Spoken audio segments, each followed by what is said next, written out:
Assalamualaikum warahmatullahi wabarakatuh. Perkenalkan, nama saya Mawadah Khairia. Saya dari kelas PGSD 1E. Pada kesempatan kali ini, saya akan membahas materi-materi yang terkait dengan konsep dasar IPS selama satu semester ini. Baik, langsung saja. Pokok pembahasan pertama yaitu hakikat pembelajaran IPS. Yang pertama yang harus kita ketahui itu adalah pendidikan IPS. Jadi, pendidikan IPS adalah seleksi dari disiplin ilmu sosial dan humaniora yang diorganisasikan dan disajikan secara ilmiah dan psikologis untuk tujuan pendidikan. Kemudian, tujuan utama IPS adalah untuk mengembangkan potensi peserta didik agar peka terhadap masalah sosial yang terjadi di masyarakat, memiliki sikap mental yang positif terhadap perbaikan segala ketimpangan yang terjadi, dan terampil mengatasi masalah yang terjadi baik pada diri sendiri maupun masyarakat. Lanjut ke pokok pembahasan kedua yaitu hakikat pembelajaran IPS.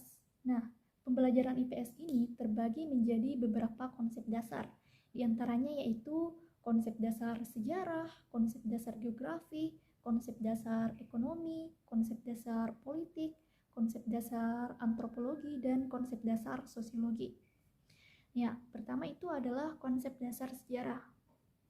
Berbicara mengenai sejarah, sejarah adalah peristiwa atau kejadian yang terjadi pada masa lalu atau pada masa lampau, yang menjadi pelajaran atau pengingat sekaligus inspirasi dan motivasi dalam menjalani kehidupan di masa sekarang dan kehidupan mendatang.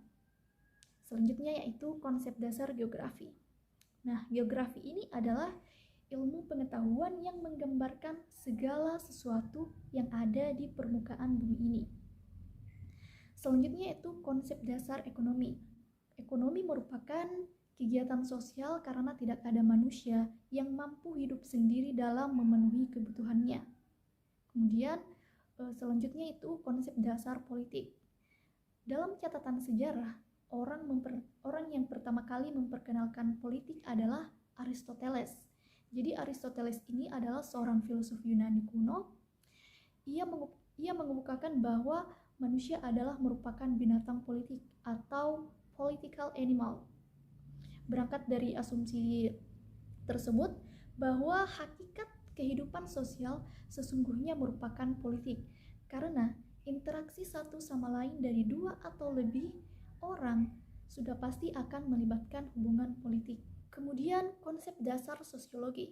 Jadi sosiologi itu adalah ilmu yang mempelajari tentang interaksi-interaksi antar teman dengan teman, yang mempelajari tentang proses-proses dan struktur-struktur sosial yang terjadi di dalam masyarakat. Kemudian yang terakhir itu adalah konsep dasar antropologi. Nah, antropologi itu adalah ilmu yang mempelajari segala macam seluk-beluk unsur-unsur kebudayaan yang dihasilkan dalam kehidupan manusia. Lanjut ke pokok pembahasan ketiga, itu mengenai penanaman dan nilai dalam pembelajaran IPS. Yang perlu kita ketahui di sini adalah nilai. Nilai adalah harga atau hal-hal yang penting atau berguna bagi manusia. Sedangkan sikap merupakan reaksi atau tanggapan yang masih tertutup dari seseorang terhadap stimulus atau objek. Kemudian di sini kita mengenal 3 model pembelajaran dalam rangka pembentukan sikap. Yang pertama itu ada yang namanya mengamati dan meniru. Kemudian yang kedua ada yang namanya menerima penguatan. Kemudian yang terakhir itu ada yang namanya menerima informasi verbal. Selanjutnya yaitu pokok pembahasan keempat, yaitu keterampilan sosial. Nah, di sini keterampilan sosial adalah kemampuan individu untuk berkomunikasi secara efektif dengan orang lain, baik itu secara verbal maupun non-verbal, sesuai dengan situasi dan kondisi yang ada pada saat itu, di mana keterampilan ini merupakan perilaku yang dipelajari. Adapun tujuan dari keterampilan sosial adalah yang pertama itu mengembangkan kepribadian atau identitas. Kemudian yang kedua itu ada mengembangkan kemampuan kerja, produktivitas, dan kesuksesan karir. Kemudian yang ketiga meningkatkan kualitas hidup. Kemudian selanjutnya meningkatkan kesehatan fisik, meningkatkan kesehatan psikologis, dan yang terakhir itu adalah kemampuan untuk mengatasi stres. Selanjutnya yaitu individu dan masyarakat. Nah, di sini yang perlu kita ketahui itu ada beberapa, yaitu faktor yang membedakan tingkat kebudayaan yang berbeda. Itu ada yang namanya, yang pertama itu adalah luhur yang berbeda, pengaruh budaya asing, ada yang kondisi iklim yang berbeda, letak geografis, dan perbedaan agama atau keyakinan. Kemudian di konsep dasar IPS, di sini ada struktur sosial, peranata sosial, dan juga interaksi sosial. Nah, struktur sosial merupakan suatu pergaulan hidup manusia yang meliputi berbagai tipe kelompok yang terjadi dari banyak orang dan meliputi pula lembaga-lembaga di mana orang banyak mengambil bagian. Kemudian peranata sosial.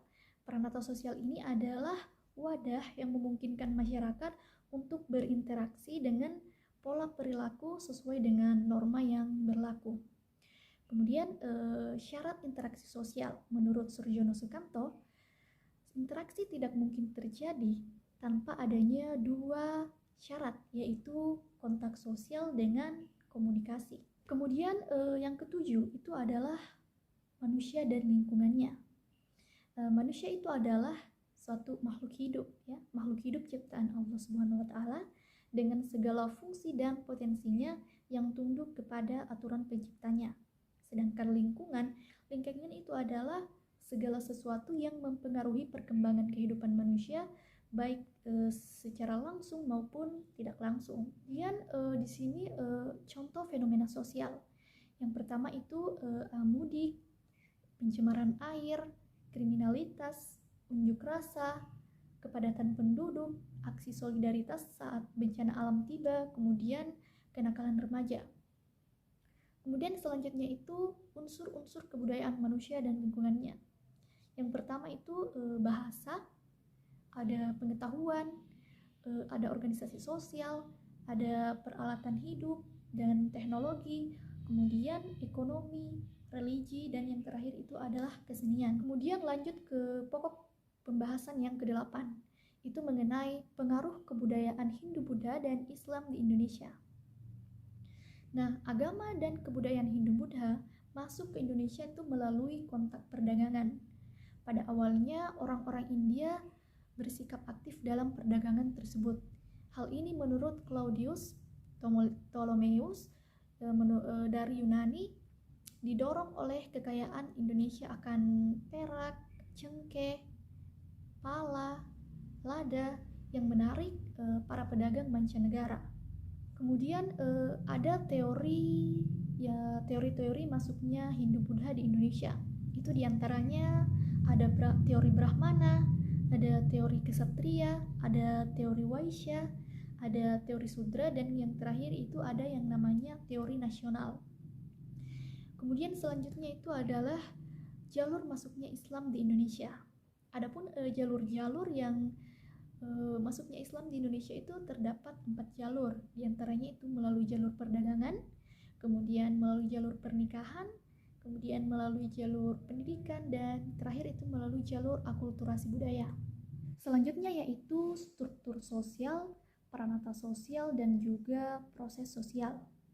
Nah, struktur sosial adalah tatanan atau susunan sosial yang membentuk sekelompok sosial dalam masyarakat, sedangkan peranata sosial adalah sistem norma yang bertujuan untuk mengatur tindakan-tindakan maupun kegiatan masyarakat untuk memenuhi kebutuhan pokok masyarakat bagi manusia. Kemudian proses sosial adalah setiap interaksi sosial yang berlangsung dalam jangka waktu yang sedemikian rupa hingga menunjukkan pola-pola pengulangan hubungan perilaku dalam kehidupan masyarakat. Selanjutnya itu ada lagi yang namanya pengaruh kebudayaan luar terhadap kebudayaan Indonesia. Masuknya budaya luar ke Indonesia itu melalui berbagai cara. Yang pertama itu melalui teknologi, ada budaya, dan juga sosial atau dari kebiasaan-kebiasaan. Adapun dampak negatif dari masuknya budaya asing di Indonesia itu antara lain ada yang adalah masyarakat berubah menjadi individualis atau cenderung konsumtif.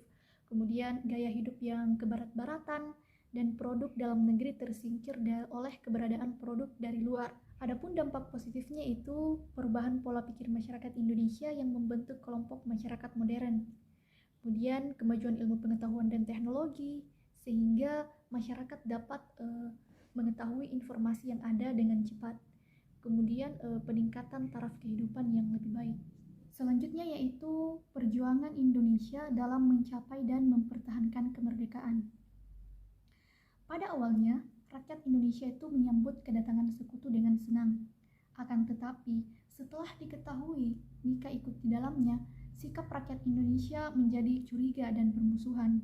Kedatangan Nika di Indonesia ini didorong oleh keinginan menegakkan kembali Hindia Belanda dan berkuasa lagi di Indonesia. Datangnya Nika mengundang perlawanan rakyat untuk mempertahankan kemerdekaan. Adapun berbagai perlawanan terhadap sekutu yang muncul di daerah-daerah, yaitu yang pertama itu ada pertempuran Surabaya yang terjadi pada tanggal 10 November 1945, dan yang kedua itu pertempuran Ambarawa terjadi pada tanggal 11 Desember 1945, kemudian pertempuran Medan Area terjadi pada tanggal 1 Desember 1945. Kemudian yang keempat ada Bandung Lautan Api yang terjadi pada tanggal 23 Maret 1945. Kemudian Puputan Margarana itu terjadi pada tanggal 20 November 1945. Kemudian yang terakhir itu mengenai pembangunan dan perekonomian di Indonesia.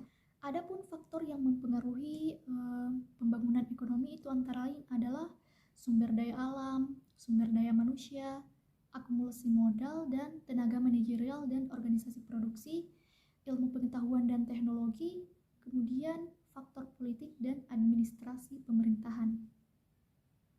Kemudian masalah-masalah pembangunan ekonomi itu antara lain adalah kemiskinan, tingginya angka pengangguran, dan ketimpangan distribusi pendapatan. Adapun dampak positif dari pembangunan perekonomian itu antara lain mempercepat proses pertumbuhan ekonomi, menciptakan lapangan pekerjaan. Kemudian sedangkan dampak negatifnya yaitu antara lain timbulnya pencemaran air, rusaknya ekosistem, banyaknya lahan pertanian yang beralih fungsi menjadi bangunan jalan sehingga produksi pertanian menjadi berkurang. Mungkin itu saja yang terkait dengan materi-materi konsep dasar IPS. Sekian dari saya, lebih dan kurangnya mohon dimaafkan. Wabillahi taufiq wal hidayah. Wassalamualaikum warahmatullahi wabarakatuh.